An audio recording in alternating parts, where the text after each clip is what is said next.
Hey, there Hello. you are. Yes. Hello, Miss Morgan Elizabeth. How are you doing Hello. I'm today? doing well. How are you? I'm great. I'm great. I was just telling everybody about how you have to be intentional and change your mindset if you want things to change in your life. And I was just talking Definitely. about how this year has been a really amazing year for me. It has not been, I'm not where I thought I would be at this Yeah, age, but I'm definitely. definitely where I need to be. And I am so proud of myself for the growth and being able to just get out of that Amazing. imposter syndrome and just Yeah, stay positive. Like that positive self talk, it makes a huge difference.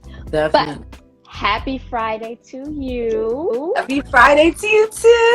Thank you for joining. Thank you And for having me. I really appreciate of this. course, I love what you're doing. And I think that you're a great example for, living your life out loud.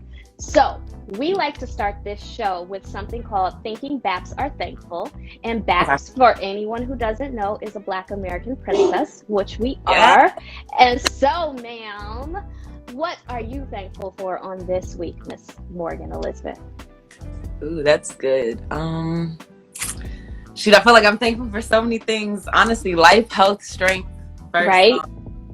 Family, of course. And honestly, I'm just grateful to be alive. Like more than anything, I'm be honest. Like lately, I've been realizing, especially with the whole quarantine, everything we've gone through lately, it kind of got me back to the basics, where the simplest things mean the most. So I'm Right. kind of back in that place where I'm like, wow, like I'm realizing so many people have been losing their lives. So just to be alive is honestly a blessing. Like I have to be way more mindful of just how serious that is, that I'm even here and that I'm even given another day to continue to follow my dreams and meet new people, and interact. So Right. that's been honestly the biggest thing for me, is just like holding on to those little things.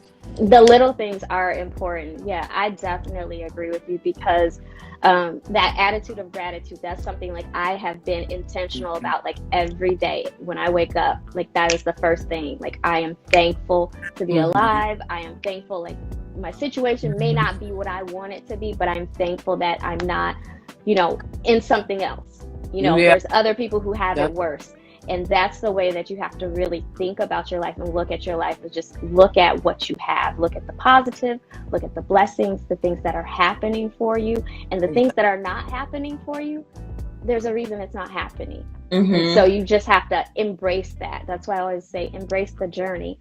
But I am so happy to have you. That's a great thing to be I'm so thankful happy to be for. here. No, I was honestly like really excited when you asked me to do this. I was like, No, I have been watching you and I've seen the growth. And of course, you are a fashion model and you're all over, taking the pictures. You are gorgeous and I love thank that. you. But one of the things about this show, like we created it because we wanted, like it looks like I was intentional about the guests that come onto the show because Okay. they're guests who, it may look like they have everything going together, like they are living their best lives.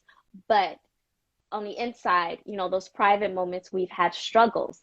And I recognized in myself, because I had struggles of my own and going through it, that's what brought me to this. It's like I'm not the only one. Right. And if we start sharing our testimonies, sharing our stories, talking about what we've gone through, there's other young women that are coming behind us that can see it and know that, oh, okay, so it doesn't have to be perfect. You Mhm. don't have to be perfect. We make mistakes. Some days we wake up and we don't feel the best about ourselves, but we Yeah. still keep pushing forward and keep going through. So tell me, how did you get to this point? Honestly, a lot of breathing, a lot of crying. Like one thing I say to people, I'm one of those people where I say cry if you need to, because it is so much healthier and better for you if you just Mm-hmm. let yourself feel it off bat. Yeah. Scientifically speaking, I actually found out that scientifically speaking, we only feel emotions for 90 seconds. So anything after 90 seconds is technically us perpetuating that emotion by ruminating on it and like Right. continuing to just like feel it, sit in it. So now what I kind of do is like when I feel something, especially if I'm sad, if I'm going through, or if I'm just on a journey to greatness and maybe it's hard in that moment, like I let myself feel as early and often as possible. Like when I cry, it kind of helps me deal with things honestly a lot quicker and easier than if I didn't, funny enough. Yeah. Because then, anything you suppress is just going to come back later like 5 times harder. Oh, listen, I So, am a witness to that. I mean, yeah, I lived a life of probably 40 years of suppressing, and I learned like, no, you just gotta let those emotions out. So I exactly. agree with you. Like I have those days and I'll talk to myself, okay, you got 20 minutes to Hmm. go and lay in that bed and cry, and then you're gonna shake it off. Yes. You're gonna shake it off and we're gonna keep it pushing. But Yes. go ahead. Funny enough, that's something my mom taught me. She was like, all right, you get a day to be sad about it, and then you got to rise up Yeah, and keep yeah, you going. can't Like, sit in it. if it's super wild, you get a few days, but then you got to, sometimes you need that time limit to help you rise up. No, that But is honestly, true. it's helped a lot for me. Like, being emotional and being patient with myself also, and being in the present moment too. It's been a lot about like introspection. Like I've had to do a lot of kind of like almost studying myself. Sometimes it feels like I'm like a little scientist and my life is an experiment. And I'm like, okay, how did that go? Writing in my journal, like, how did I feel about that situation? What could I have done better there? Hmm. What could have given me a different outcome? It's like a lot of those things definitely helped me get to this place. No, and that self work is that's important. That's how I got to this point. Like the book right behind me, that's exactly Yeah. what that was it was me putting notes all over my room, working through in That's my journal, and then I said, well, I can't be the only one. Let me put yeah. this all like what's in there is what I worked through myself and said, no, you got to look at the good, the bad, and the ugly and push through. And I think Yeah. that's where a lot of people stop is when they get to the ugly part and they're just like, no, I Yeah, don't have that problem. that's There's so true. nothing wrong with me. I feel like too often we get scared by the ugly and we just like run for the hill. Yeah, but And it's like that there's ugly is gonna be there when we get back though. exactly. But if you don't run for the hills, if you push through and trudge through the mud, it's so much better. Like it's a Yeah, beautiful vision on the other side. I know that sometimes you got to look back and think right. about like, oh, well, I can't believe that was me. I used to think like that. I used to do that. Like I really like Yeah.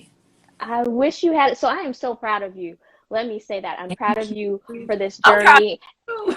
Oh, thank I'm you. like, look at you, got the book. Like, this is even amazing that you're doing this show. I was like looking at some of the other clips that you posted with other people, and I was watching some past episodes actually today, and I was like, wow, like this is inspiring. Like, I feel like Oh, you're changing lives with this. Like, that's really good. thank you. And that is my prayer. Like I really started this just to change lives because I mean, and this isn't a show about this episode is about you. It's not about me. But I was at one of my lowest points. And Yeah. I was in LA away Mhm. from family and friends and everyone. And I was like this close to being like, okay, you know what? Well, let's just forget it. And I had to like really look in the mirror at myself, like literally look in the mirror and talk to myself Right. like, no, we're not going to do this. Mhm. You got to work through it. You got to Right. work through it. And working through it, my life has gotten so much better. I mean, it's just a weight that has been lifted off of me. But I also am blessed to hear testimonies from young women who have read the book, people who watched the show, because that was the purpose. It's like, I don't want someone else to be stuck in their room, feeling alone. Like, I want them to find this, find an Right. episode, see what somebody else is talking about, and see, like, Mhm. oh, okay, there's better on the other side. There is That's better on the other side. So, something I struggle with, and to be honest, sometimes I still have struggles, but imposter syndrome. yes. Tell us a little bit, for those who don't know, tell us a little bit about imposter syndrome. What is it? Okay, the easiest way to explain imposter syndrome, I would say, is like kind of when you just don't feel like you are in the right place, but you are. Like, let's say, for example, you could be, let's say you're on the job. Let's say you worked your whole life to be a film director, and you're on your first big movie, or maybe you're on your third big movie. You know what I mean? And you're like, you're doing it. This is great. This is what you meant to do, but somehow Mm-hmm. still don't feel good enough. Somehow you don't feel worthy of this opportunity.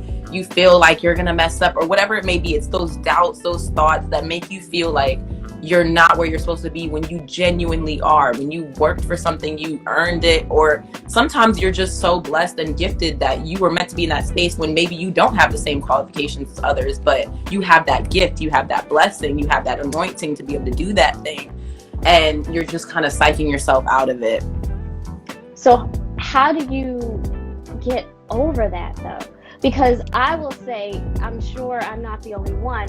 What about the young woman who says, or the young man who says, yeah, but I've been feeling like this for the past year. Like I'm trying to get over it, and I'm trying, like I'm looking at the good. What would you tell them the first steps would be? Honestly, I would say step one is patience, because I feel like it's one of those things where it's kind of like that spiral where you come back to it in layers, where you might have imposter syndrome, you might deal with it, and maybe you feel like, okay, I'm okay. And then you could go in a whole nother space and it can come back all over again, So patience is the biggest thing. Don't expect that just because you acknowledged it or dealt with it, it's gone forever. You're never going to deal with it again. And if you do deal with it, now you're thinking that like, oh, I must not have really healed that. Like, that's not the case. It's just that, life is not linear. We heal in cycles. We literally will come back to the same wounds and re-heal them all the time, or new layers of them. So, allowing yourself first to just be patient with the process, but also just reminding yourself that if you really weren't meant to be there, then you wouldn't be. You know what I mean? It's like, genuinely, I believe that things like are constantly happening in our favor. Like, it's like the scripture that says like everything is working together for the good of those who love the Lord. Like, it's like everything working together for your good is what I took from that. Like, everything always helping me, everything is always growing me in some way. Even if it seems like a negative situation, there's literally always something you can learn from a situation that can make you a better person, or strengthen you for this next part of your journey, or even something, so for me it's just remembering that, okay, if everything's working together for my good, and if I'm literally where I'm supposed to be, then I can't possibly be in the wrong place to be here. Sometimes you got to debunk that voice. Sometimes you got to question it. Like, why would you say I'm unqualified, but have I not done this and this? Like, sometimes for me, like, dealing with imposter syndrome might be where I have to sit there and list to myself, what have I done? That's a good one. Yeah. And it's not even that everything's about doing, but it's just that sometimes it can help you when you're not believing yourself to realize how far you've come, how much you've accomplished, how capable you are. So having a list of your accomplishments or things that you love about yourself or that make you proud about yourself, I think are really good to look back at and reference during those times. That's been like super helpful for me. As well as affirmations. Like, I have affirmations I like to do on worthiness when I'm struggling with that. So I'll go and literally tell myself, sometimes I look in the mirror, or sometimes I'm just, sitting looking at the wall.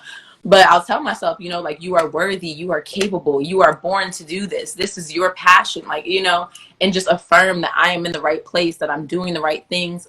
And the more you say those affirmations, the more you put it in your mind and your body and your spirit, it's like the more you really start to believe it. And then you start to really walk in it, and you're picking up that confidence where now you're walking and you're talking like what you've been all along, Right. I think those are a couple things that helped for me, honestly. You are telling the truth, because that's what I was talking about at the top of the show before you popped in, is that the beginning of the year, January, I made a list. Like, people do whatever they do for New Year's Eve. I was like, you know what? I'm making a list. And these are all the things that's going to happen for me. These are the things that is going to change in 2021. And at the end of every month, that's what I did, because I also struggle with getting distracted, like in living in the moment and not paying attention to what my goals are. And so I started at the end of every month, the top of the month, like, let me look at this list. And like you said, as I saw, like, oh, these things, like, I've crossed off so many things, and it's October. And I'm like, this has been an amazing year. And I haven't had, and I do count my moments. And this year has been one of my best years. Like, I've had fewer of those down moments, fewer of those I can't do this moments. Like you said, the more you start affirming to yourself, you start walking in it, you start believing it. And then the next thing you know, you're like, who is this chick? Like, this is a whole new person. I love you. Part. Yes. Exactly. That is the best part. Um, so what are a few other things? Because the show is, geared towards women of faith, but also women of faith who may practice some other holistic methods. Because breath work, meditation, affirmation cards, like those things are staples in my life, Yeah. along with prayer. But those things is what has helped me. So, what are some other holistic methods that you have found to be helpful for you? I would say definitely what you just said with meditation. That's been a huge one for me with just finding peace, kind of being still, breathing, feeling good. That's a good one. And the funny thing that even how you said along with prayer, I think that's cool that you said that because honestly, I feel like prayer is like a form of meditation almost, It's Hmm. like you're taking that still space and then just like bringing God into it. So I thought that was cool that you said Yeah. that. Well, meditation is in the Bible. It says to pray and meditate. So, and It that's the does. thing. I'm like, why don't we talk about meditation more?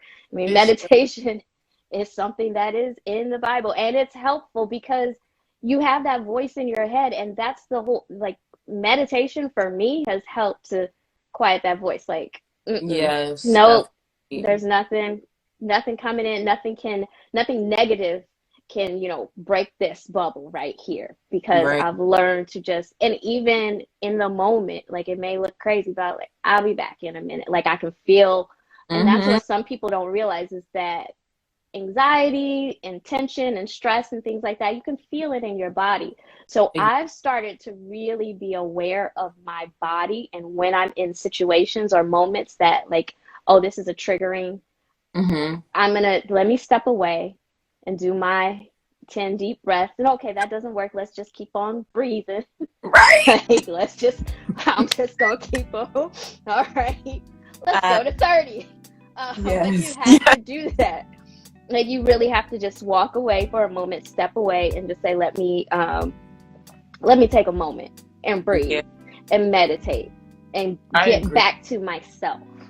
Mm-hmm. So those are helpful things, and I'm glad that you recommended those things. So Agree. I mean, we could Oh, talk about this all day long. Go ahead. mhm. Go ahead. What were you gonna say? Oh, I'm so sorry. I thought of like a couple other things that were holistic that can help too. I started thinking, I was like, actually, there's a few things. Because when you mentioned that anxiety and things get in the body, it made me think about this technique called EFT tapping that I got, or Mm-hmm. that I'm getting into. I found out about it online. I kept seeing like posts about it. I saw some videos on it, and I was like, what is this EFT that y'all are talking about?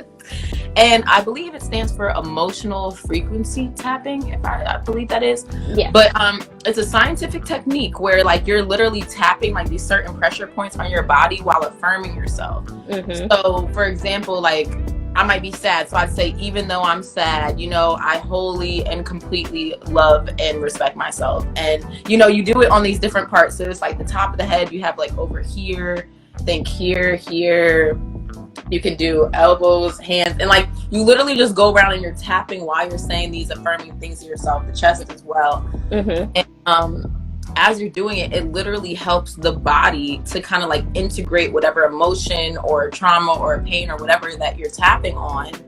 And it helps you to actually like physically like heal from it and process that emotion through your body so that you can kind of release it from your body. Because for one, of course, we know things get in our mind because we have thoughts, Right. but we often forget the fact that like, oh my gosh, trauma is stored in the body as well, and you have to do something to like release that bodily, or else it's really just in there dormant waiting for the next trigger to set it off. Mm-hmm. So that's been really helpful, honestly. And again, when I first heard about it, I'm like, what are you talking about? Like tapping on myself? But like genuinely speaking, it's so helpful, like so relaxing. Like when you do it, it's like you feel that kind of like, okay, like, and you just go around and do it as much as you need. Like sometimes I might sit there for a few minutes tapping on the same thing and saying different affirmations. And I really see the difference. And I've even, heard other people talk about the difference in their lives. So I would definitely recommend EFT tapping as well. Okay, because see, I've had two friends recommend tapping, and I'm like you, I'm like, I don't know.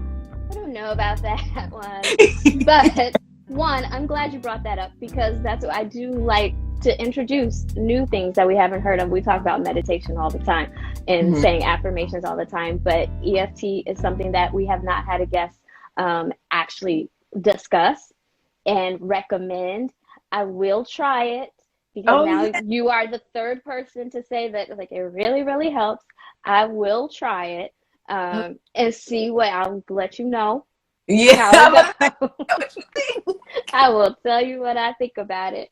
But it might take me a minute because it took me a minute, really, to be honest. It took me a minute to get into meditation. Like it Yeah, was just like I have so many things to do. I really don't have time to just sit here. Like that was me for a long time. And yeah. so until I started combining it with the breath work and the breath work, like it just oh, that was the best thing. It's so relaxing. That, That's my jam right I want to get because I've heard amazing things. And I've done some of it, and I've there. always liked what I did with it, but I feel like I need to explore a little more with that one, definitely. Yeah, that's a good thing. And one, because for me, and I know everybody stores their tension and stress in other places, but for me, I hold my tension and stress in my neck and my back. And that's really how I got into this because I was going to the doctor because I have back spasms. And I was like, why do I have back spasms? And he was like, Yeah. this is all tension. It's just all stress that's just in there. So now I've started, like, I listen to my body and I'm going to try the tapping, see what that does for me as well. But thank you for bringing that one up, EFT. So you Yeah. guys Google it, look into it, check out a YouTube video. Who knows? We might make a video. We'll see. We'll see. But so besides, like, I am so all about self-improvement and this self-love journey. Like it's a fad going on right now, but it really is. Like you are your most important asset. And Right. I wish everybody would realize that. Like you have to focus on yourself and it's not being selfish. I mean, maybe a little selfish, but you have to be if you Right. want to be where you were ordained or anointed or called to be, like you have to be selfish and focusing on you and making sure you're in a right place because you can't pour out of an empty cup. So Exactly. I'm so glad that you're on this journey. I'm so glad that this is something that you are passionate about, that you talk about, but I know that's not the only thing you do. So how did you get into modeling? I'm screaming. Honestly, what's so funny is I was at school one day in the library and someone came through like advertising the fashion show the school was happening, like just trying to get people to buy tickets. Honestly, it was this guy. I believe his name was Nasir. He was really nice, but yeah, he's like trying to get people to join the, or not join, but come to the fashion show, come check it Mm-hmm. out.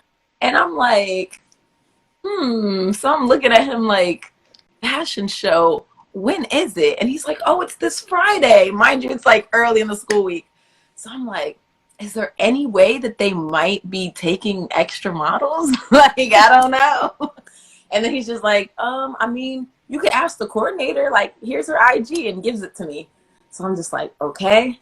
So I contact her and I knew it was a long shot because I'm like, all right, they've been practicing.